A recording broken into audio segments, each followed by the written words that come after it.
Hi and welcome to Movies Suck. Today I'm reviewing Call of the Wild, starring Harrison Ford and a CGI dog named Buck.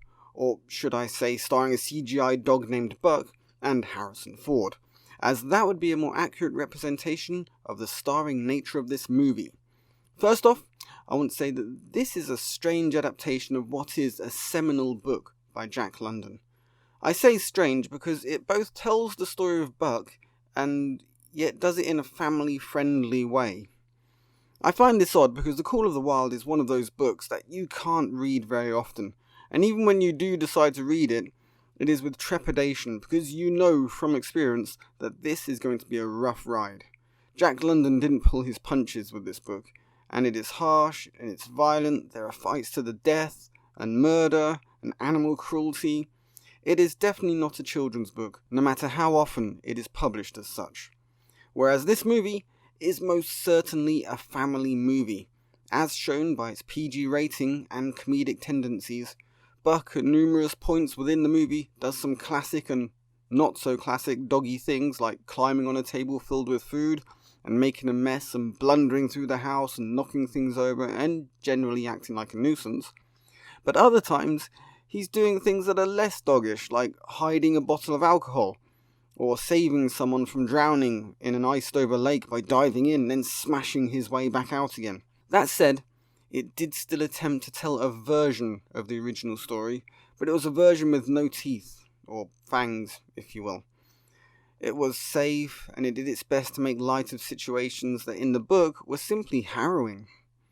I both laughed at the amusing, silly antics of Buck, and then grimaced whenever they arrived at a serious situation and tried to brush it under the carpet and sidestep the harsh reality of life on the edge of civilization. I wonder why they chose to make an adaptation of The Call of the Wild, when what they really wanted was to make just a fun, friendly, feel-good family movie that doesn't hurt anyone and leaves you feeling like you've been well entertained for an hour and a half. It seems like a very strange starting point to choose, considering the nature of the source material. I can also see why they got a director of animation to direct this movie, because the sheer amount of CGI in this movie has to be seen to be believed, and unfortunately you can see it almost constantly, especially in the physics department, as some of the dog's movements were just so ham-fisted that I found myself cringing so hard that my partner had to check that I wasn't having some sort of a fit.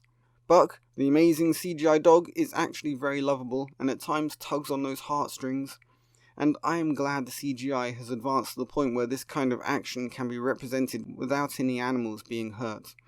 As we all remember the rumours that during the filming of the classic Ben-Hur, up to 150 horses were killed. It got to the point where even if a horse was just hurt, they just shot it on the spot. At least that's what I've heard. Anyway, I was surprised to find that the actions of Buck were actually modelled upon a human rather than a dog, but I guess it is easier to get a human to act like a dog than it is to get a dog to act like a human, which is kind of relevant for this film. Harrison Ford was both quite good and terrible in this movie, which I put down to him not being used to trying to act with something that simply isn't there. Some of his lines come out as though he had forgotten how to act, and then other times he is back in character and acting again. Maybe he also found the movie curiously uncomfortable at times and got a bit distracted.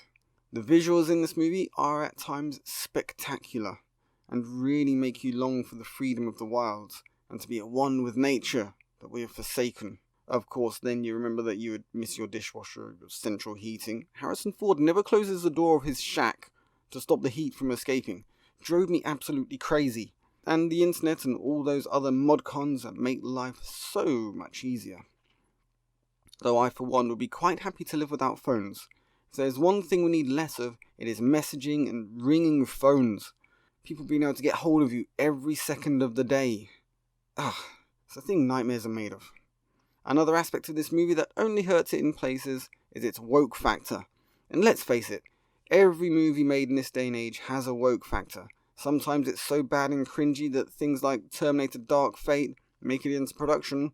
Other times it's just shoot yourself in the head bad, and the result is Charlie's Angels. Sometimes, just sometimes, Hollywood forgets that it is ideologically driven, and you get a Ford versus Ferrari, but that's the exception to the rule.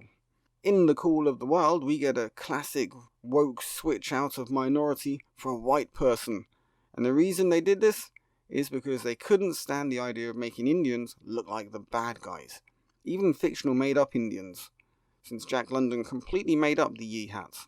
They get the benefit of woke culture, which only allows for white man bad.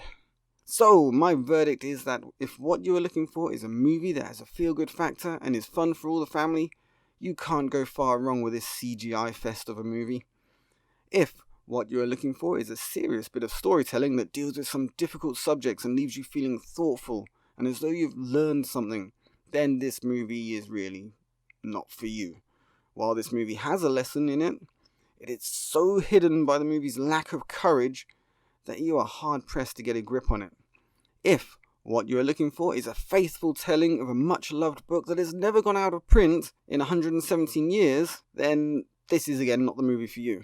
This movie will leave you feeling cheated and mollycoddled, as though you are not old enough, or tough enough, or mature enough to deal with these harsh themes and realities that this supposed children's book has to offer. It's a tale of a civilized dog's return to the wild instincts of a primordial, forgotten world, which are lost within what the director and studio think will appeal to the widest audience. The Fox and the Hound, or Bambi, had more to tell you than this movie, and they told it in a grittier, harder-hitting fashion. This has been Movie Suck saying, when you spend $150 million on a CGI dog, and it gets out-acted by the littlest hobo, you know you've wasted your money. Signing out. Leave a like, share, subscribe, and I will catch you guys on the flip side. There's a voice that keeps on calling me down the road, that's where I'll always be. Every stop I make a new friend.